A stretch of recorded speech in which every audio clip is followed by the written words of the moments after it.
Subscribe کیجیے ہمارے channel نور رضا کو اور بیل آئیکن کو پریس کیجیے جس سے آپ کو ہماری نیو ویڈیو کی نوٹیفیکیشن ملتی رہے. فرمایا گیا کہ رسول اعظم صلی اللہ علیہ وسلم حتیم کے اندر تشریف فرماتے یا ام ہانی کے یہاں تشریف فرماتے.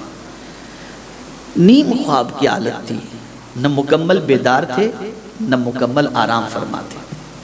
اب ادب دیکھیے، آرام فرما رہے ہیں، رب نے جبریل امین کو بھیجا.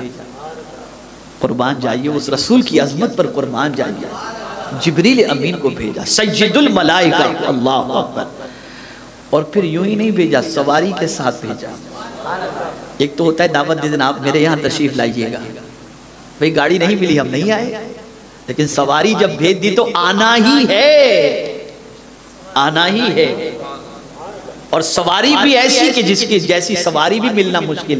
جس فرشتے کو بھیجا اس فرشتے جیسا فرشتہ نہیں، سواری جیسی سواری نہیں، آنے والا جیسا دوسرا کوئی نہیں. آپ اندازہ تو لگائیے عظمت مصطفیٰ جان رحمت صلی اللہ علیہ وسلم. تو اب آپ دیکھیں رسول اعظم صلی اللہ علیہ وسلم آرام فرما رہے ہیں. اب جبریل امین شش و پنج میں ہیں کہ جگاؤں کیسے، آواز دیتا ہوں تو بے ادبی ہے. اگر سرکار صلی اللہ علیہ وسلم کو میں جگانے کے لیے آپ کے وجود اقدس کو ٹچ کرتا ہوں تو بھی بے ادبی ہے. تو اب جگاؤں کیسے، جگاؤں کیسے؟ تو مولا عز و جل نے حضرت جبریل امین سے فرمایا، یا جبریل قبل قدمے، اے جبریل میرے محبوب کے دونوں قدموں کو چوم لو. جبریل امین نے قدمین مصطفیٰ جان رحمت صلی اللہ علیہ وسلم کو بوسہ دیا. آقا کی آنکھ کھلی تو جبریل امین علیہ السلام نے عرض کیا، ان اللہ اشتاق الی لقائک یا رسول اللہ، کہ بے شک اللہ آپ سے ملنے کا مشتاق ہے. عظمت دیکھیے کہ پروردگار فرماتا ہے بے شک اللہ آپ سے ملنے کا مشتاق ہے. اے اللہ کے رسول صلی اللہ تعالی علیہ وسلم، کیا عظمت ہے میرے آقا صلی اللہ علیہ وسلم. سرکار صلی اللہ تعالی علیہ وسلم بیدار ہوئے، شق صدر ہوا، اور پھر اس کے بعد حضور صلی اللہ علیہ وسلم نے سفر پر روانگی جو ہے وہ شروع فرمائی. لیکن آپ دیکھیں اس کے لیے رات کا انتخاب کیا گیا. دن میں اگر حضور جاتے تو ہر جانے والا رفتار کو بھی دیکھتا، سواری کو بھی دیکھتا تو مان لیتا. لیکن رات کو اس لیے بلایا گیا تاکہ مومن اور منافق دونوں کی پہچان ہو جائے، یہ پتہ چلے کہ کون مانتا ہے اور کون نہیں مانتا. جو مانا اسے صدیق کہتے ہیں اور جو نہ مانا اسے زندیق کہتے ہیں. تو رات کو سیر کرائی. اور یہاں ایک اور ذہن بھی دیا، محبوب سے ملاقات کا وقت رات ہی کا ہوا کرتا ہے، رات ہی کا ہوا کرتا ہے. اسی لیے اولیاء کی شان جب قرآن نے بیان کی تو یہ نہیں فرمایا کہ وہ دن میں بہت نماز پڑھتے، نہیں. والذین یبیتون لربہم سجدا وقیاما تتجافی جنوبہم عن المضاجع یدعون ربہم خوفا وطمعا. آپ اندازہ لگائیں رات کی عبادت، اس لیے کہ ہر محبوب اپنے محب سے رات کے وقت ملنا پسند کرتا ہے. اور اسی لیے اسلام کے اندر نزول قرآن کے لیے رات کا انتخاب. شب برات، شب قدر، شب معراج، شب عید میلاد، یہ ساری چیزیں رات ہی میں آپ کو ملیں گی. اس لیے کہ میرے پیارے آقا صلی اللہ علیہ وسلم کے پیارے دیوانوں، رات بہت ساروں کے دامن پر گناہوں کے دھبے لگاتی ہے، اور رات ہی ہے جو بہت ساروں کے دامن پر لگے ہوئے گناہوں کے دھبوں کو مٹا دیتی ہے. رات کا رونا اللہ کو پسند آتا ہے. اور اگر کوئی انسان یہ چاہتا ہو کہ دن میں اس کے چہرے پر نور ہو، حضور فرماتے ہیں وہ تہجد کی نماز ادا کرے، دن میں اللہ اس کے چہرے کو منور فرما دے. رات گناہوں کے اندر گزارنے کے لیے نہیں، اللہ کی بندگی کے لیے. رب نے بتایا میں اپنے محبوب کو رات کے وقت بلا کر اپنا دیدار کرا رہا ہوں. نکلے مصطفیٰ جان رحمت صلی اللہ علیہ وسلم. براق جیسے ہی پیش کیا گیا، اب آقا کریم صلی اللہ علیہ وسلم براق پر سوار ہونا چاہ رہے تھے تو براق نے شوخی شروع کر دی. تو جبریل امین علیہ السلام نے فرمایا، براق تجھے معلوم ہے تجھ پر کون سوار ہونے جا رہا ہے؟ کہا معلوم ہے، اسی لیے تو مچل رہا ہوں، مچل رہا ہوں. بھئی کیوں مچل رہا ہے؟ کہ بس میری ایک تمنا ہے، آج کی رات تو تمنا پوری ہونے کی رات ہے۔ کیا تمنا ہے؟ تمنا یہ ہے کہ کل بروز قیامت جنت میں جب بہت ساری سواریاں ہوں تو جس طرح سفر معراج کے لیے میرا انتخاب ہوا ہے، حضور جنت میں بھی میرے لیے میرا انتخاب فرما لیں۔ اب اس کے بعد حضور صلی اللہ علیہ وسلم براق پر سوار ہونے کے لیے ہچکچا رہے، آنکھوں سے آنسو جاری۔ یاد کرو اپنے نبی کی احسان کو، حضور رو رہے ہیں۔ رب نے فرمایا جبریل میرے محبوب سے پوچھو کہ آنے میں تاخیر کیوں کر رہے ہیں، کیا وجہ ہے رونے کی، گریہ وزاری کی وجہ کیا ہے؟ جب پوچھا گیا تو آقا کریم صلی اللہ علیہ وسلم نے فرمایا میں تو پلک کے جھپکتے ہزاروں میل کا سفر رب کے حکم سے اس کے کرم سے طے کر لوں گا، اس وقت مجھے میری امت یاد آ رہی ہے، پل صراط کا سفر میری امت کیسے طے کرے گی؟ بس میں اپنی امت کو یاد کر کے رو رہا ہوں کہ میں تو سفر طے کر لوں گا، میری امت کیسے طے کرے گی؟ ندا آتی ہے میرے محبوب سے کہہ دو جس طرح تم کو پلک کے جھپکتے اتنا سفر طے کروا رہا ہوں، جو تمہارا فرما بردار ہوگا اسے بھی پلک کے جھپکتے پل صراط کا سفر طے کروا دوں۔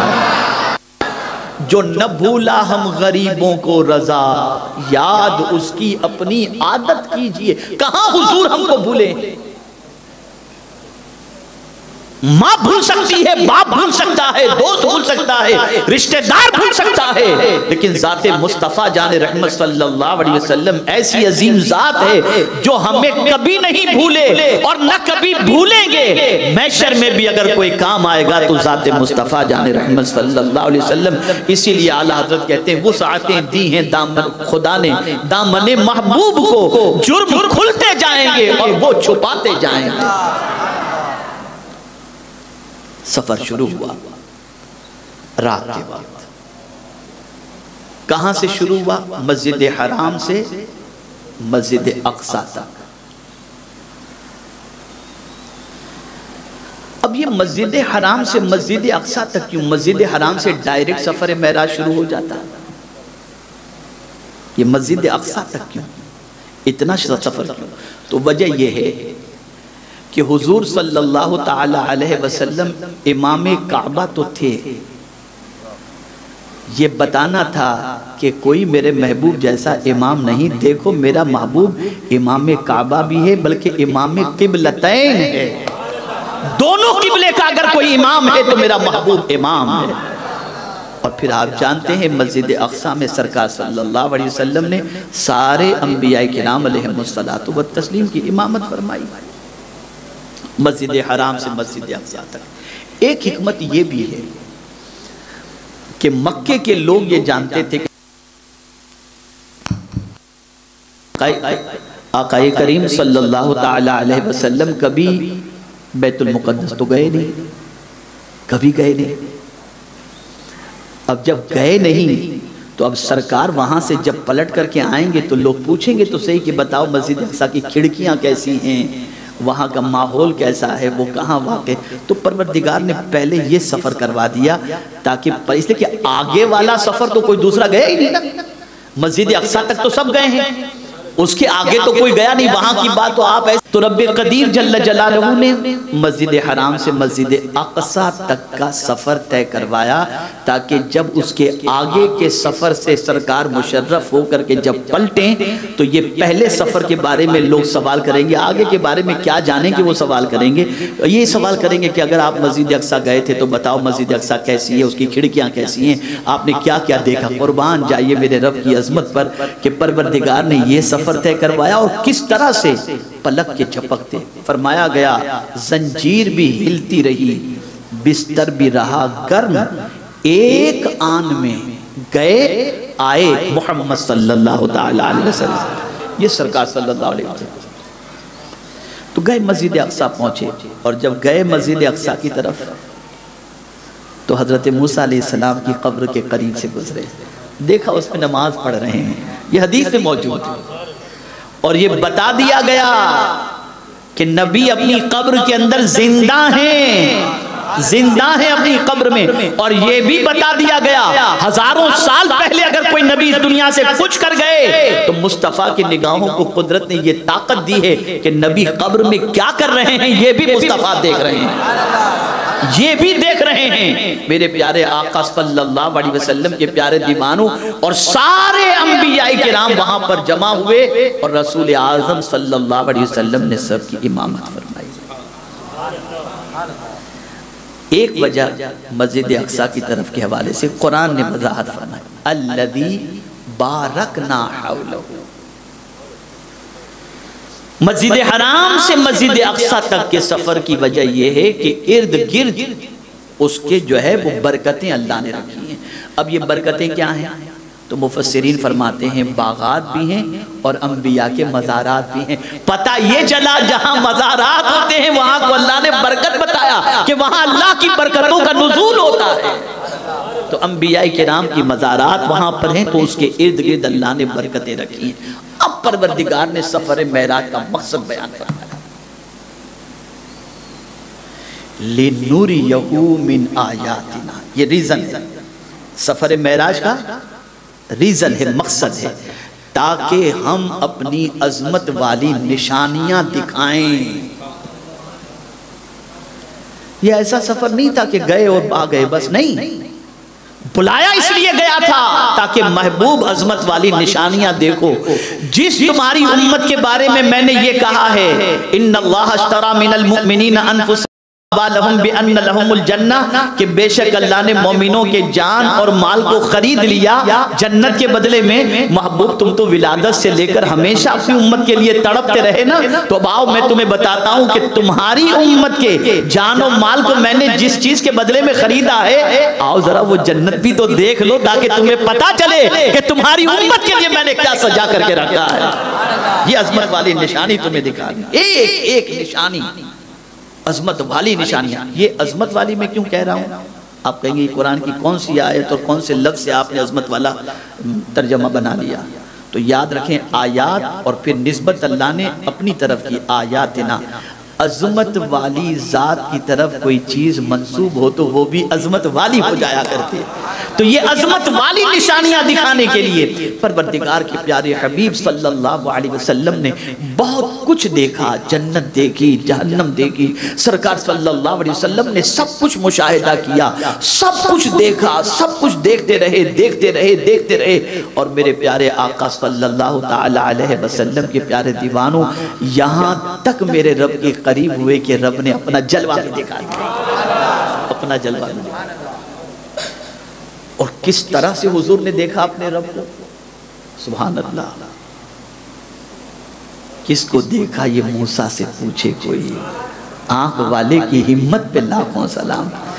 ایک تجلی کو دیکھ کر حضرت موسیٰ گچ کھا کر کے گر گئے، لیکن یا رسول اللہ آپ کی عظمتوں پر قربان، ما زاغ البصر وما طغى، کہ رب کے جلوے کو جب حضور نے دیکھا تو نہ آنکھ جھپکی نہ ہلی، بلکہ مصطفیٰ جان رحمت نے اپنے رب کو اپنی ماتھے کی آنکھوں سے دیکھا۔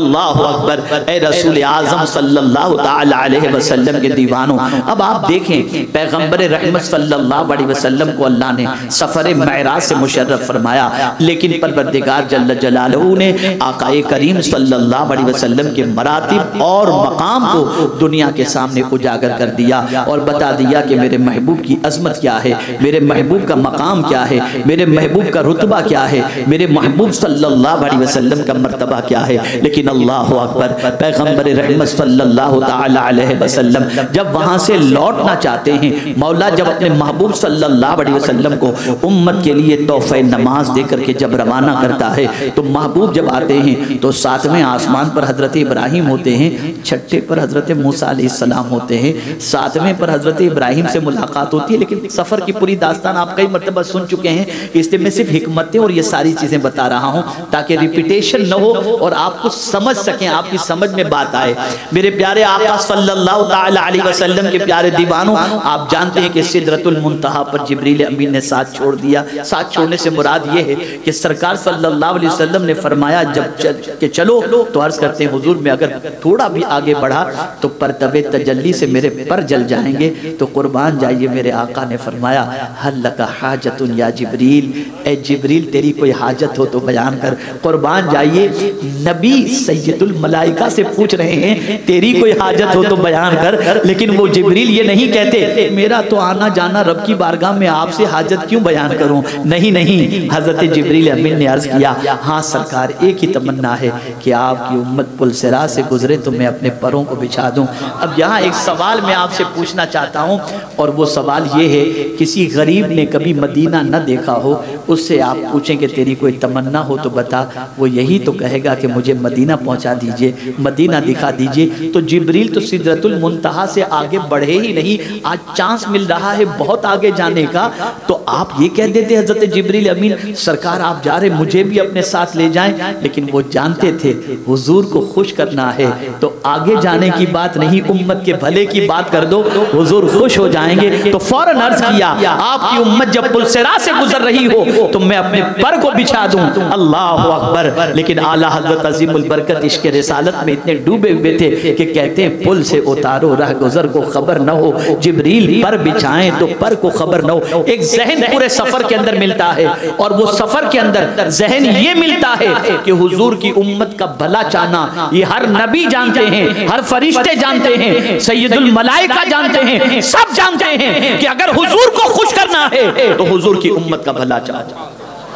میں آپ کو بتاؤں 7ویں پر حضرت ابراہیم سے ملاقات ہوئی واپسی میں، تو حضرت ابراہیم علیہ الصلوۃ والتسلیم نے عرض کیا کہ آپ کی امت کے لیے رب نے کیا عطا فرمایا، تو رسول گرامی وقار صلی اللہ علیہ وسلم نے ارشاد فرمایا کہ 50 وقت کی نماز، حضرت ابراہیم سے کہہ رہے ہیں 50 وقت کی نماز۔ حضرت ابراہیم خلیل اللہ، بلکہ سرکار صلی اللہ تعالی علیہ وسلم اپنا جد ان کو فرماتے ہیں، اور اپنی بعثت کو دعائے خلیل کے طور پر کہتے ہیں کہ میں دعائے خلیل ہوں، میں دعائے خلیل ہوں، نوید مسیحہ ہوں، یہ سرکار فرماتے ہیں۔ تو حضرت ابراہیم علیہ السلام نے پوچھا آپ کی امت کے لیے، کہا 50 وقت کی نماز، ٹھیک ہے آپ کی امت کو میرا سلام کہہ دینا۔ یہ نہیں فرمایا کہ کم کرا کے آؤ، یہ نہیں فرمایا کم کرا کے آؤ، یہ کہا کہ آپ جب جائیں تو اپنی امت کو میرا سلام کہنا۔ سوال یہ پیدا ہوتا ہے کہ 6 پہ حضرت موسیٰ سے ملاقات ہوئی، انہوں نے کم کرانے کی بات کی کہ 50 آپ کی امت نہیں پڑھ پائے گی، کم کرا کے آئیے۔ حضرت ابراہیم تو 7ویں پر ملے، انہوں نے کم کیوں نہیں کروائی؟ سوال ذہن میں آتا ہے، وجہ یہ ہے کہ خلیل اور کلیم میں فرق ہوتا ہے، خلیل اور کلیم میں فرق ہوتا ہے۔ خلیل کی اپنی کوئی آرزو ہوتی ہی نہیں ہے، خلیل کی اپنی کوئی آرزو ہوتی ہی نہیں ہے، جو محبوب کی آرزو وہی خلیل کی آرزو ہوا کرتی ہے۔ اور حبیب میں اور خلیل میں بھی فرق ہے۔ خلیل جو چاہتا ہے وہ کیا چاہتا ہے؟ جو خدا چاہے وہ خلیل چاہے، جو خدا چاہے وہ خلیل چاہے، اور حبیب اسے کہتے ہیں جو حبیب چاہے وہ خدا چاہے۔ تو حضور حبیب ہیں، حضرت ابراہیم خلیل ہیں۔ اب ایک آپ کو میں مسئلہ سمجھاؤں، کیا وجہ ہے کہ ہر نماز کے اندر ہم درود ابراہیم پڑھتے ہیں؟ کیا وجہ ہے؟ وجہ یہی ہے کہ یا ابراہیم علیہ السلام آپ نے میری امت کو ایک مرتبہ سلام پیش کرنے کے لیے فرمایا، میں آپ کے اس احسان کا بدلہ اس طرح چکاؤں گا کہ میری امت ہمیشہ نماز کے بعد آپ پر سلام پیش کرتی رہے گی۔ اس لیے یہ درود ابراہیم کا سلسلہ چل رہا ہے۔ اب 6 پہ حضرت موسیٰ علیہ السلام سے ملاقات ہوئی، تو حضرت موسیٰ علیہ السلام نے کہا آپ کی امت اتنی نماز نہیں پڑھ پائے گی، کم کرائیے۔ اچھا پھر ایک اور بات، حضرت ابراہیم علیہ السلام نے یہ بھی فرمایا کہ آپ کی امت سے کہیں کہ جنت میں درخت لگاتی رہے۔ تو سرکار نے فرمایا جنت میں درخت، کہا لا حول ولا قوت الا باللہ، اگر کوئی پڑھے گا تو جنت میں درخت لگ جائے گا۔ اور جنت کے درخت کی بات کر کے بتا دیا، حضور صلی اللہ علیہ وسلم بھی یہ فرماتے ہیں کہ اگر کوئی شخص یہ چاہتا ہو کہ اس کا غم ہلکا ہو جائے تو لا حول کثرت سے پڑھے، اللہ اس کے غم کو ہلکا فرما دے گا۔ غم کا علاج ہے۔ عرش کے نیچے سے پروردگار نے تحفہ بھی عطا فرمایا، جس میں سورہ بقرہ کی آخری 2 آیتیں بھی ہیں، یہ بھی اللہ نے توفتاً اس امت کے لیے عطا فرمائی۔ تو اب حضرت موسیٰ علیہ السلام کم کرانے کی بات کر رہے ہیں۔ کہہ سکتے تھے، لوگ کہتے ہیں، مفسرین فرماتے ہیں، صوفیہ فرماتے ہیں کہ حضرت موسیٰ علیہ السلام چونکہ اللہ کے جلوے کو دیکھنے کی تمنا دل میں رکھے ہوئے تھے، تو اب وہ تمنا حضرت موسیٰ علیہ السلام کی اللہ پوری کرنا چاہتا ہے، تو یوں پوری کروا رہا ہے کہ ڈائریکٹ تو نہیں دیکھ سکتے، محبوب کے وسیلے سے دیکھ لو، محبوب کے توسل سے دیکھ لو، تو محبوب مجھے دیکھ کر کے آ رہا ہے، تم محبوب کی آنکھوں میں میرا جلوہ دیکھ لو۔ تو حضرت موسیٰ سوچتے ہیں کہ میں اگر یہ کہوں کہ جاؤ 50 زیادہ ہے کم کرا کے آؤ، تو نہیں، بات یہاں امت کی کروں گا تو محبوب چلا جائے گا، اس لئے کہا کہ آپ کی امت جو ہے نا 50 وقت کی نہیں پڑھ سکتی، بس امت کی تکلیف کا خیال آیا، حضور چلے گئے، بلکہ 9 مرتبہ گئے، اور 9 مرتبہ جا کر کے سرکار صلی اللہ علیہ وسلم نے 5 مرتبہ کم کرائے، اور اس کے بعد 5 وقت کی رہ گئی۔ اللہ اکبر! لیکن میرے کریم نے فیصلہ سنا دیا، محبوب ہمارے یہاں جو ایک بار فیصلہ ہو جاتا ہے وہ فیصلہ اٹل ہوتا ہے، سنو، پڑے گی آپ کی امت 5 لیکن ثواب ملے گا 50۔ تو آج کی رات تحفہ نماز ہمیں نصیب ہوا، آج کی رات میں یہاں ایک بات آپ کے سامنے عرض کروں، اے رسول اعظم صلی اللہ تعالی علیہ وسلم کے دیوانوں، گزشتہ سال لاک ڈاؤن تھا، لوگ کیسے کیسے مسجد میں گھسنے کی کوشش کرتے تھے، ہمیں بلا لو، ہمیں اندر آنے دو، یہاں تک کہ ہمیں اطلاع ہے کہ لوگ دیواریں پھلانگ کر مسجد میں جاتے تھے۔ مولا نے اپنے بندوں کی یہ تڑپ دیکھی، دروازے کھول دیے دروازے کہ میرا بندہ اتنا تڑپ رہا ہے، لیکن یہ گندا بندہ، دروازے کھل گئے تو آنا بند۔ میں آپ کو پوری دیانت داری اور آبزرویشن کے اعتبار سے بتا رہا ہوں، میرا اپنا آبزرویشن ہے، مسجد میں نگاہ اٹھا کر کے دیکھ لیجئے گا، نئے نمازی نہیں ملیں گے آپ کو، وہی پرانے نمازی ہی آپ کو ملیں گے۔ جو لاک ڈاؤن کے اندر دروازہ توڑ کر اندر جانے کی بات کرتے تھے، وہ باہر ہی رہ رہے ہیں ابھی بھی، وہ اندر نہیں آ رہے ہیں۔ کتنے نمازی بڑے ہمارے یہاں، کتنے نمازی بڑے، ہوش کے ناخن لو، اللہ کے گھر کو آباد کرو، اللہ کے گھر کو ویران مت کرو۔ یہ جو دنیا ویران ہو رہی ہے، گھر ویران ہو رہے ہیں، دل ویران ہو رہا ہے، اس کی سب سے بڑی وجہ یہ ہے کہ ہم نے اللہ کے گھر کو ویران کیا۔ کہاں گئی ہماری وہ تڑپ، کہاں گئی وہ ہماری بے قراری؟